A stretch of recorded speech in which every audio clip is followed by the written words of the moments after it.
দেশের বর্তমান যে পরিবর্তিত পরিস্থিতি তার প্রভাব অর্থনীতিতে পড়েছে, যেটি আমরা সকালে যখন গণমাধ্যমের শিরোনাম দেখছিলাম সংবাদপত্রের, তখন সেখানেও বিভিন্ন সংবাদপত্রে এই খবর দেয়া হয়েছে। এবং যখন অর্থনীতিতে এই আন্দোলনের এবং বর্তমান যে পরিস্থিতি তার একটা প্রভাব পড়ে এবং সেটা নেতিবাচক প্রভাব, তখন স্বাভাবিকভাবেই সবচেয়ে বেশি অর্থনীতির যে বিষয়টি আমরা প্রতিনিয়ত চোখের সামনে দেখতে পাই সেটি হচ্ছে বাজার দর।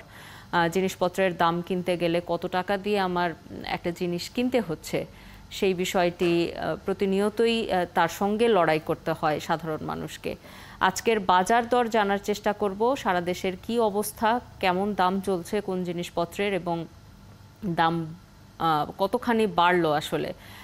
সেই খবরাখবর নিয়ে আমাদের সাথে যুক্ত হচ্ছেন মানিকগঞ্জ থেকে মনিরুল ইসলাম মিহির, আমাদের সাথে যুক্ত হচ্ছেন ময়মনসিংহ থেকে বাবুল হোসেন, এবং একই সঙ্গে বিষয়ে আলোচনার জন্য অতিথি হিসেবে আজকে আমাদের সঙ্গে আছেন কনজিউমার্স অ্যাসোসিয়েশন অফ বাংলাদেশের ভাইস প্রেসিডেন্ট SM নাজের হোসেন। আমরা শুরুতেই ময়মনসিংহের খবর জানবো। বাবুল হোসেন যুক্ত হচ্ছেন। বাবুল, আজকে বাজার দর কেমন দেখছেন, জিনিসপত্রের দাম কেমন, এবং গত সপ্তাহের সঙ্গে যদি তুলনা করেন তাতে কোন জিনিসপত্রের দাম আজকের বাজারে বাড়তি, এবং এই যে সাম্প্রতিক সময়ের যে অবস্থা ছিল সারা দেশে আন্দোলন এবং আন্দোলন পরবর্তী কারফিউ, তার কি প্রভাব আপনি বাজারে দেখছেন? অনেকটাই এই মুহূর্তে বলতে পারি যে স্বাভাবিক হয়ে আসছে ময়মনসিংহের কাঁচা বাজার, যে সবজির যে দাম। আপনি জানেন যে গেল কয়েকদিনের পরিস্থিতির কারণে সরবরাহ কম থাকায় কাঁচামরিচের কেজি উঠেছিল 400 টাকা পর্যন্ত, সেটি কিন্তু এখন 300 টাকার নিচে চলে এসেছে। এবং অন্যান্য যে সবজি, যেটি গেল সপ্তাহে যদি বলি যে 100 টাকার নিচে কোনো সবজি মিলত না, এখন সব ধরনের সবজি 100 টাকার নিচে নেমে এসেছে। এটি হয়েছে কিন্তু কারফিউ পরিস্থিতি শিথিল করার কারণে।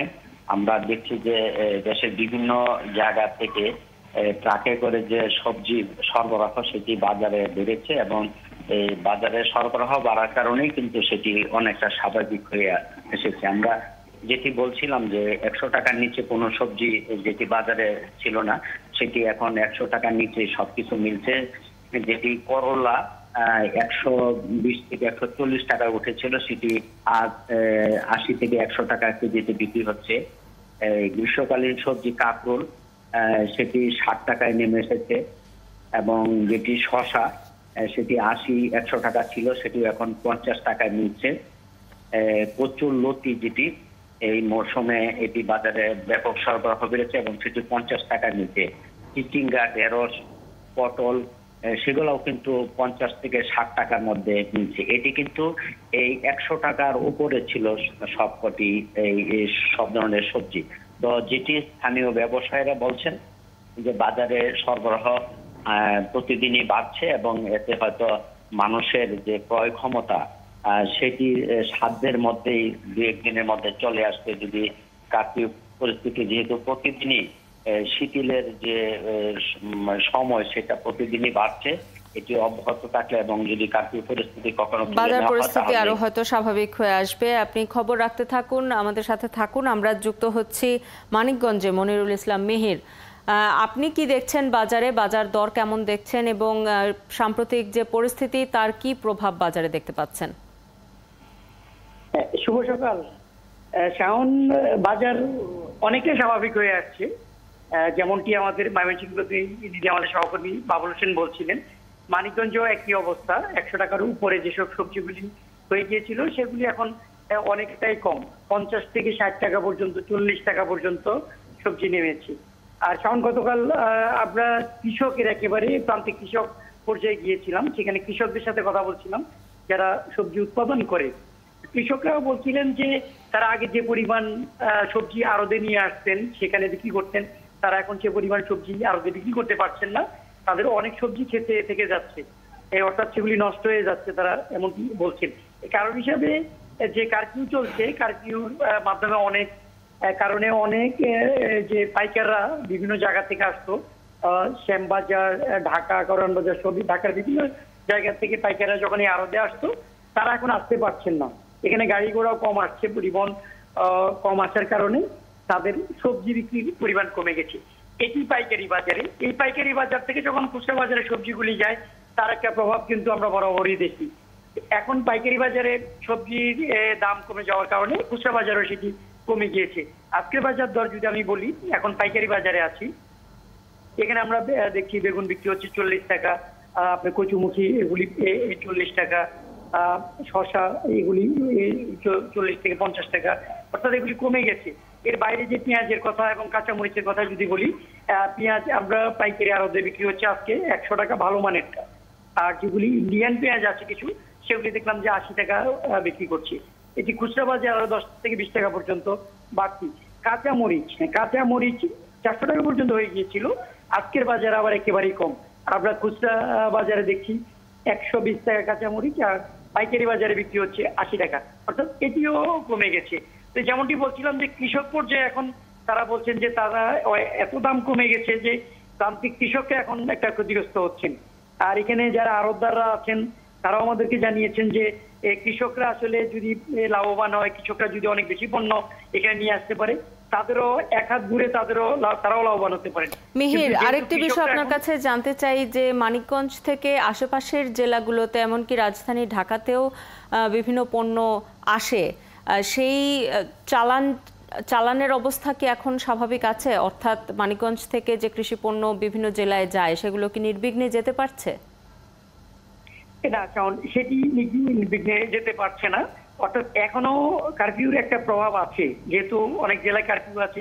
মানিকগঞ্জে যদিও সকাল 7টা থেকে সন্ধ্যা 7টা পর্যন্ত শিথিল করা হয়েছে, কিন্তু অন্য জেলা থেকে যখন যাবে এখানে, সেখান থেকে আমরা দেখছি যে পিক আপ ভ্যান যেগুলি বা গাড়ি এগুলি কিন্তু আসে না। আবার যেমনটি বলছিলাম শুরুতেই, যে পাইকাররা, যে সচরাচর যে পাইকাররা এখানে এই মোকামগুলিতে আসে তারা কিন্তু এখন আসছেন না, অনেক কম আসছেন। স্বাভাবিকভাবে ঢাকা সহ অন্য জেলায় যেতে পারছে না, যার কারণে কৃষক ক্ষতিগ্রস্ত হচ্ছেন।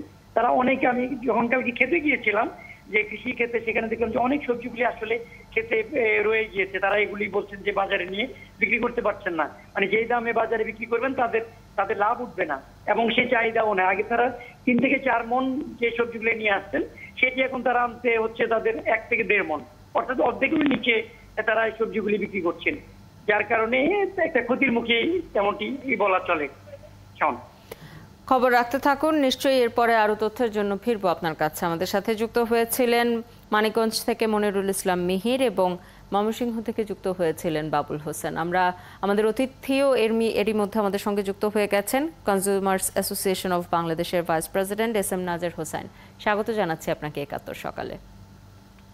এই যে আমাদের সহকর্মীরা যেটি বলছিলেন যে সাম্প্রতিক যে অস্থিরতা চলছে দেশে, তার একটা প্রভাব বাজারে আছে, যদিও কারফিউ শিথিলের সাথে সাথে বাজারের অবস্থা খানিকটা স্বাভাবিক হয়ে আসছে তারা জানাচ্ছিলেন, কিন্তু তারপরেও এখনো পর্যন্ত জিনিসপত্রের দাম কিন্তু, যদিও যেটি আমাদের মানিকগঞ্জ প্রতিনিধি জানাচ্ছিলেন যে মানিকগঞ্জ থেকে আশপাশের জেলাগুলোতে কৃষিপণ্য যেতে পারছে না নির্বিঘ্নে, এই কারণেই মানিকগঞ্জে এখন জিনিসপত্রের দাম সস্তা হয়ে গেছে খানিকটা, কিন্তু এই পরিস্থিতি ঢাকার নয়।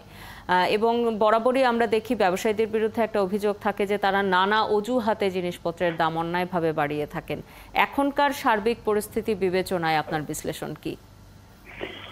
না, ধন্যবাদ। আসলে মানে যে 71-এর প্রতিনিধিরা যেভাবে বিষয়টা বললেন সেটার সাথে আমি তো একমত। কারণ হলো যে আমাদের কারফিউটা শিথিল হওয়ার কারণে মানে পণ্য সরবরাহ কিন্তু অনেক জায়গাতে বেড়েছে। তো পণ্য সরবরাহ বাড়লেই স্বাভাবিকলি এটার দামটা কিছুটা ইতিবাচক প্রভাব পড়ে।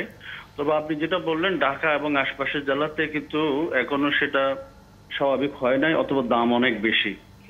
তো এই জায়গাতে ধরেন আমরা যেটা দেখি প্রায় সময় ব্যবসায়ীরা সুযোগ নেওয়ার চেষ্টা করে। আমরা বিশ্বাস করতে চাই যে আসলে যেহেতু একটা সংকটকালীন সময়ে আমরা আছি, সেই সময়টাতে আমাদের ব্যবসায়ীরা মানে সাধারণ জনগণের পাশে থাকবে, সরকারের পাশে থাকবে, এবং এই সংকটে তারা এটাকে অজুহাত হিসেবে দাঁড় করবে না।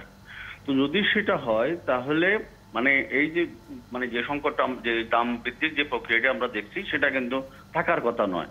এখন যেহেতু ধরেন আপনার মানে আমাদের 71-এর প্রতিনিধিরা যেভাবে বললেন বাজারে যেহেতু মানে ক্রেতা কম, সেই কারণে দাম কমে গেছে, তাহলে তো এটা ঢাকার বাজারও হওয়ার কথা। তবে সেটা হচ্ছে না। না হওয়ার পিছনের কারণ যেটা দেখালো যে আসলে সরবরাহটা কম। তো আমরা দেখছি যে এই কারফিউ শিথিলের সময়টা তো অনেক জায়গাতে সরবরাহটা অনেক বেড়েছে। তো এটা যদি স্বাভাবিকলি বেড়ে থাকে তাহলে কিন্তু এটা দাম কিন্তু মানে কমার কথা। তো সেই জায়গাতে হয়তো 1-2 দিনের মধ্যে এই পরিস্থিতিটা স্বাভাবিক হয়ে আসবে। তবে এখানে মূল যে রোল প্লে করবে আমাদের ব্যবসায়ীরা, তারা যদি একটু এগিয়ে আসে তাহলে এই জায়গাতে অনেক বেশি সহায়ক হবে।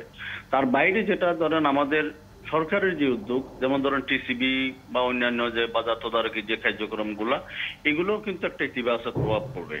আমরা যেটা মনে করি সংকটকালীন সময়ে সরকারের যে অন্যান্য যে অঙ্গগুলি আছে, বিশেষ করে টিসিবির মতো প্রতিষ্ঠান যারা আছে, তারা যদি এগিয়ে আসে তাহলে এটা কিন্তু অনেক বেশি সহায়ক হবে। তবে এখন যেহেতু ধরেন কারফিউ শিথিলের কারণে মানে সরবরাহটা গণপরিবহন অনেক বেড়েছে এবং সরবরাহটা বাড়ছে। সরবরাহ বাড়লে অবশ্যই এটা আমাদের এখানে অবশ্যই একটা ইতিবাচক প্রভাব পড়বে। তবে দাম এখন যে পর্যায়ে আছে আমরা মনে করি যে এটা অনেক কমে যাবে, এই জায়গা থেকে অনেক কমবে বলে আমাদের বিশ্বাস। আর এই যে আপনি যেটি বলছিলেন যে আপনি আশা করতে চান যে ব্যবসায়ীরা কোনো অজুহাত দাঁড় করাবেন না, কিন্তু বাস্তবতা খানিকটা বাজারে গেলে একটু ভিন্ন চিত্র দেখা যায়। যেমন আমার একেবারেই ব্যক্তিগত অভিজ্ঞতার কথা আমি আপনাকে বলতে পারি, সেটি হচ্ছে সংঘাত সংঘর্ষ যখন চলছিল, পুরোপুরি কারফিউ চলছিল, তখন যে ভ্যানে সবজি বিক্রি হয় সেই ভ্যানে কাঁচামরিচের কেজি 1000 টাকা পর্যন্ত চাওয়া হয়েছে। এটি তো যৌক্তিক দাম নিশ্চয়ই নয়। এমনকি সংঘর্ষের সময়ও 1000 টাকা কেজি কাঁচামরিচের দাম ওঠার কোনো কারণ নেই।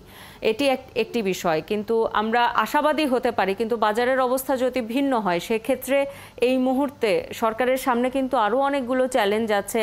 এখন সংঘাত পরবর্তী সময়ে জিনিসপত্রের যেগুলো ধ্বংস হয়েছে সেগুলোকে ঠিক করার একটা ব্যাপার আছে। এর মধ্যে যদি বাজারে একটা অস্থিরতা তৈরি হয় সেক্ষেত্রে সরকার কি করতে পারে? না, এটা যেহেতু ধরেন আমাদের ব্যবসায়ীরা প্রধানমন্ত্রীর কাছে গিয়ে বলেছেন আমরা সরকারের সাথে আছি, সরকারের সহযোগিতা করবে, তো আমরা বিশ্বাস করতে চাই যে ব্যবসায়ীরা সত্যি সত্যি সরকারের সাথে আছে। এবং এটা টপ টু বটম মানে একদম ছোট যে ভ্যানের ব্যবসায়ী থেকে শুরু করে বড় ব্যবসায়ী সবাই যদি এই সংকটকালীন সময়ে সরকারকে সহযোগিতা করে তাহলে কিন্তু এই যে ধরনের আপনি যেরকম বললেন মানে ওই যে সময় বেশি অস্থিরতা ছিল সেই সময়টাতে 1000 টাকা কাঁচামরিচ হয়ে গেছে, এটা তো অবিশ্বাস্য একটা বিষয়। মানে এরকম 1000 টাকা হয়ে যাবে বাজারে, ওই সময় কিন্তু আমরা দেখছি যে কাঁচামরিচের পর্যাপ্ত মানে মজুদ ছিল, সরবরাহ ছিল, কিন্তু দামটা হঠাৎ করে ওই যে অস্থিরতাকে পুঁজি করে তারা কিন্তু দামটা বাড়িয়েছিল। এটা এরকম না যে একদম কাঁচামরিচ পাওয়া যাচ্ছে না, সেরকম কিন্তু নয়। তো এই যে ব্যবসায়ীদের যে ধরনের টেন্ডেন্সি যে সংকটকালীন সময়ে সংকটটাকে পুঁজি করে ব্যবসা করবে, এই ট্রেন্ড থেকে বের হয়ে আসার জন্য ট্রেড বডি যারা লিডার তাদেরকে আসলে এগিয়ে আসতে হবে। তারা সরকারকে বা জনগণের পাশে থাকার যে প্রক্রিয়া সেটা কিন্তু করা উচিত। দাম যে কোনো অজুহাতকে নিয়ে মানে দাম বাড়ানোর যে সংস্কৃতি গড়ে উঠেছে এটা আসলে বন্ধ, সেই জায়গা থেকে বেরিয়ে আসতে হবে। আপনাকে অসংখ্য ধন্যবাদ আমাদের সাথে যুক্ত হবার জন্য।